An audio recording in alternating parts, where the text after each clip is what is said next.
welcome to my YouTube channel.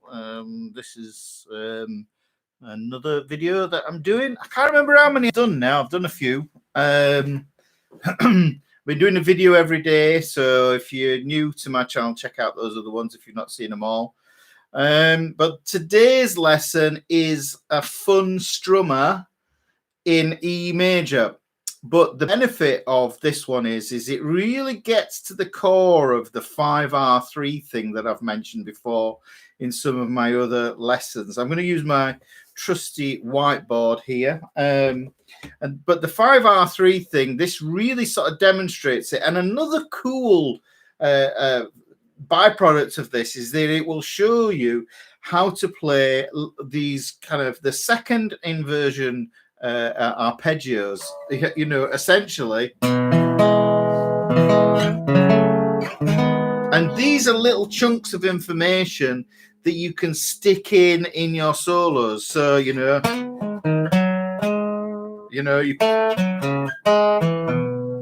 add these in. They're very, very melodic. They're part of E major because that's what this one's about. Now, the reason this works as well is and I'm not playing these as bar chords. You can turn these into bar chords. And if you play bar chords, then you will see the connection here. But this is just to show you that you don't need to play the bar chords with this to kind of be able to do something with it. And the reason I think it's a fun strummer is because there's no changing string sets or string pairs or anything else like that. It's just about sliding and adapting this E shape to the chords in the key of E major. Right, okay, so without further ado, I'll explain the two shapes. And I'm going to use my trusty little whiteboard here.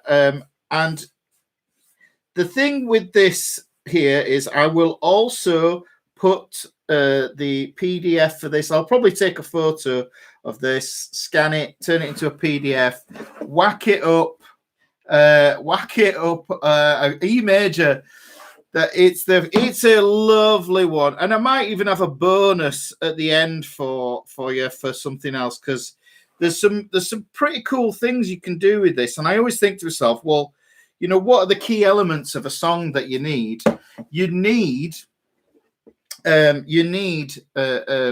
chords, a bass line, and a melody. So I might even just pop some of that in, but it depends how long this lesson goes on for. So essentially what I've done before is I've shown you 5R3, and that is your major sound. Hey up, Rich. Right, so we've got that there. Hope your lad's all right. So we've got that E shape here, and this is the major shape. So, right, hopefully my upside down writing is going to be okay today. So we've got that one there. Now, the way that we change that is, just bear with me here, we get the minor shape by flattening the third. Now, you probably already kind of figured this out. Hopefully you figured this out. When you shift from an E major to an E minor, you take the first finger off, and what that does essentially is it takes that note there and lowers it back a fret. And that's exactly what I've done there. So we've got these two shapes here, and what we're going to do is we're going to go through the key of E major. Now, whoa, what the heck was that? So that is a map. Yeah, so what we need is we need a map. There was a chord there that came from nowhere. I think I just programmed that into my looper. Right, so the key, and this is something that I'll just say, and I've done it in other videos as well, but there are a few critical things that you need to know as a musician. Yeah, if you don't want to get lost as well. And when it comes to key and it comes to major key, you need to remember the sequence of the chords, the tonality of the chords. And it goes major, minor, minor, major, major, minor, then diminished. Now, I'm going to leave out the diminished for today because the thing is, I just want to get these major and the minor things. The critical things, the critical things actually may be in another lesson. It just dedicated. You need to know these things that musicians need to know. So essentially, major and minor. So if we look at the key of E, right, it goes it goes major. I'll write this out here. Minor.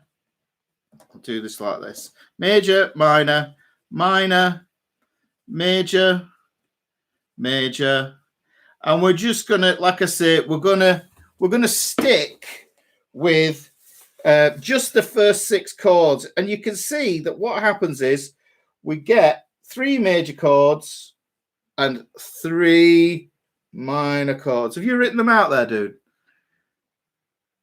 Brilliant, excellent. So that's what we've got there. Yeah, major, minor, minor, major, major, minor.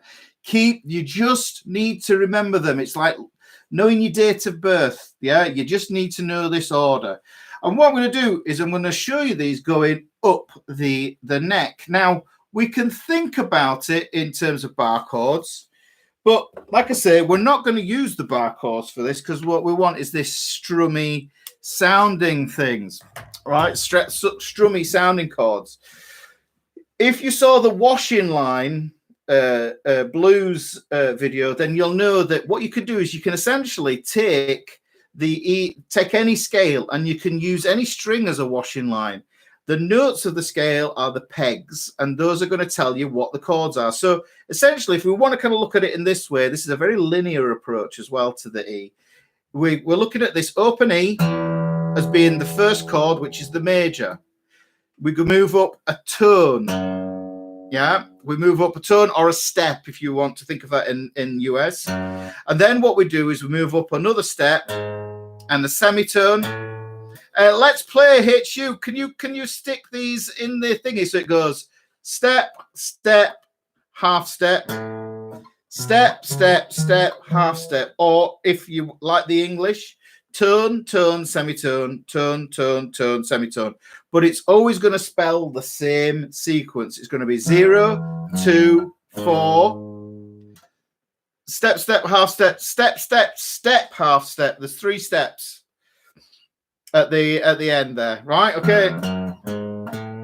Right, then we go step, step, step, half step. Yeah. Tone, tone, semitone, tone, tone, tone, semitone. Or let's do it this way as well. 0, 2, 4, 5, 7, 9, 11, and then 12. And we get that. That's the whole of the scale. Right. So what we do is we tie the tonality of these. I'll just switch this down here. We tie the tonality of these notes to of these chords major. So the first chord we're going to play is E major. Oh, you're a good one. Thank you very much. I appreciate that. So major, the next chord is going to come on here. Now, ordinarily, I would play an F sharp minor bar chord here. But this is the thing. We want to be able to just use this shapes here, these nice easy shapes. So what I'm going to do is I'm going to almost play it like it's kind of like a funny power chord. If that was the power chord, if I dropped my first finger onto the G string, you can see the difference there is that this gives me my minor shape. That's an E minor shape in caged, yeah? So if I move that back, move it back again, you can see that that first finger would be holding that open string there, that open G string. It doesn't need to, so we don't need to put that on. Now, the reason this works is because this open E string is the root note of E major. So it goes. The B, yeah, that's the 5th of E major. So that goes, that's allowed. And this here is another thin E string. Yeah, so these open strings work throughout the whole of the deal. So what we can do is we can think of this as being the first chord of E major, moving up, and notice how I slide on that index finger to get me into the next position, reach out with fingers 3 and 4, and this is these sticky fingers that we use in a G chord, we use in F chords, and all those kind of shapes. So, but we take it here, and we play it here, and this gives us this. bloody beautiful sounding chord is this. I love this sounding. You know, and like I say, there's an emotional value for that. It's quite dreamy. And then moving it up 2 frets, this gives me my next minor. Because if you remember, it goes major, minor, minor. So here we go. Let's play those. You can actually keep fingers 2, 3, and 4 on if you want. Yeah. Now, what I'd suggest is getting used to playing those 3 chords.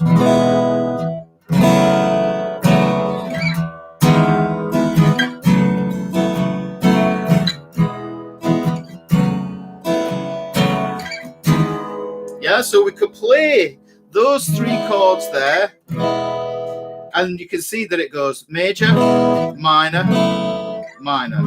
Now, if you're a bar, if you can comfortably do bar chords, then you might think to yourself, that's a G sharp minor.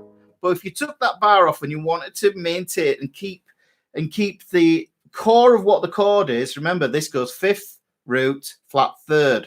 It's still 5R3, yeah? So we've still got a 5R3 thing going on. 5R3. But that becomes a really nice, easy shape to see when it comes to playing arpeggios and other things as well. Yeah, and 6th is kind of the secret to seeing 6ths in E. Right, so this is the 3rd chord. Now I need chord 4, which is major. So it goes major, minor, minor, major. Now I can play it with these fingers, still works, or I could play it with these fingers. It's completely up to you. It's whatever feels more comfortable in the changing. I like this idea of this sliding index finger. Yeah.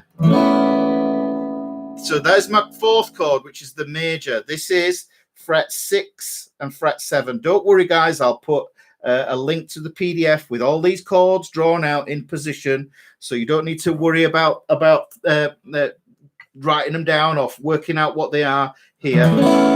So there's my chord 4. There's my chord 5, which is really uplifting. Yeah, and then I change back to that chord 6, which is minor. So it goes, I'll come back here, just pull this back just a touch. So it goes major, minor, minor, major, major, minor. Now, if you've got a cutaway, yeah, and you're doing it on electric, remember the 12th fret is the same as starting again. So you could put that E chord back on there.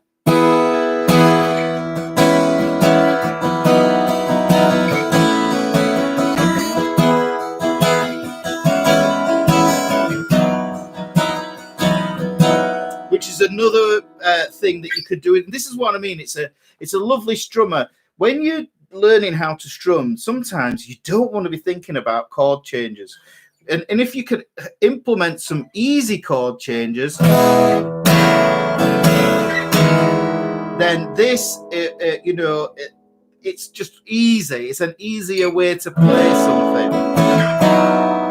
So if I take the 1st chord and I just look here, look, remember I said it's major and minor, didn't I? So if I take the 3 majors and just play those, and you can hear I get a very kind of solid sound with that.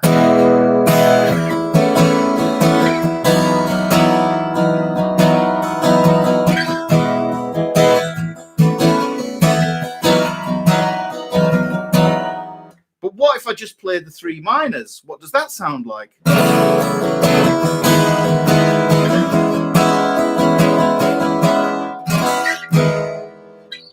But they always resolve here, you know. So this is one of those kind of strummy things that I think is useful to get under your fingers, because it helps you to visualize the chords.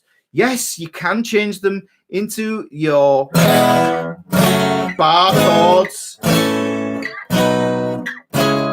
Take your bar chords, take your bar out of the equation. If you already can play the bar chords, take the bar off and just find that note there. But the open strings are allowed because they're really ringing.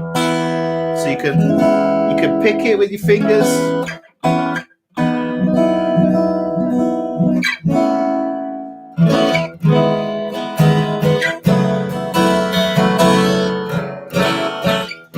Right, and I did mention a little bonus at the end. The thing that happens, and this always happens, and I mentioned this before, and I'm going to put this up here.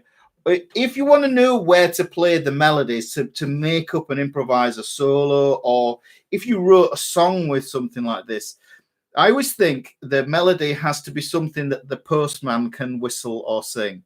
Yeah, and that is the pentatonic. The pentatonic is the killer, but where do you put it? The pentatonic, in this case, lives on chord 6, the minor pentatonic. I'll just show you that quickly here. Yeah, so if I take this is fret 9. I know this is guitar has no fret markers, and this is fret 12 here. So if I go up those chords, major, minor, minor, major, major, minor. This last one here, chords, this 6th chord, this is where the pentatonic lives.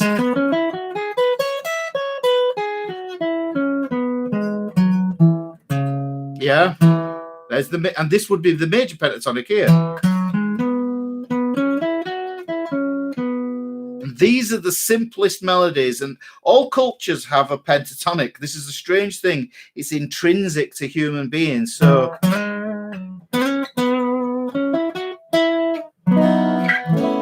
yes.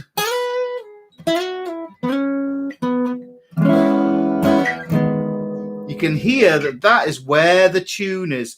So if you have a looper, if you have some facility to record yourself, play this. Make up something, pick 3 chords, cycle them, make up a pattern, and then play that minor pentatonic where chord 6 lives. Yeah, that's, like I said, don't worry about the PDF, will be included in the description. And lastly, I said you need a bass note. Well, the bass notes, the lovely thing is if you remember how the grid works, the grid video, this all ties in. It's all connected. This is the grid for E major. It goes 0, 2, 4 on the E string, 0, 2, 4 on the A string. So I could play.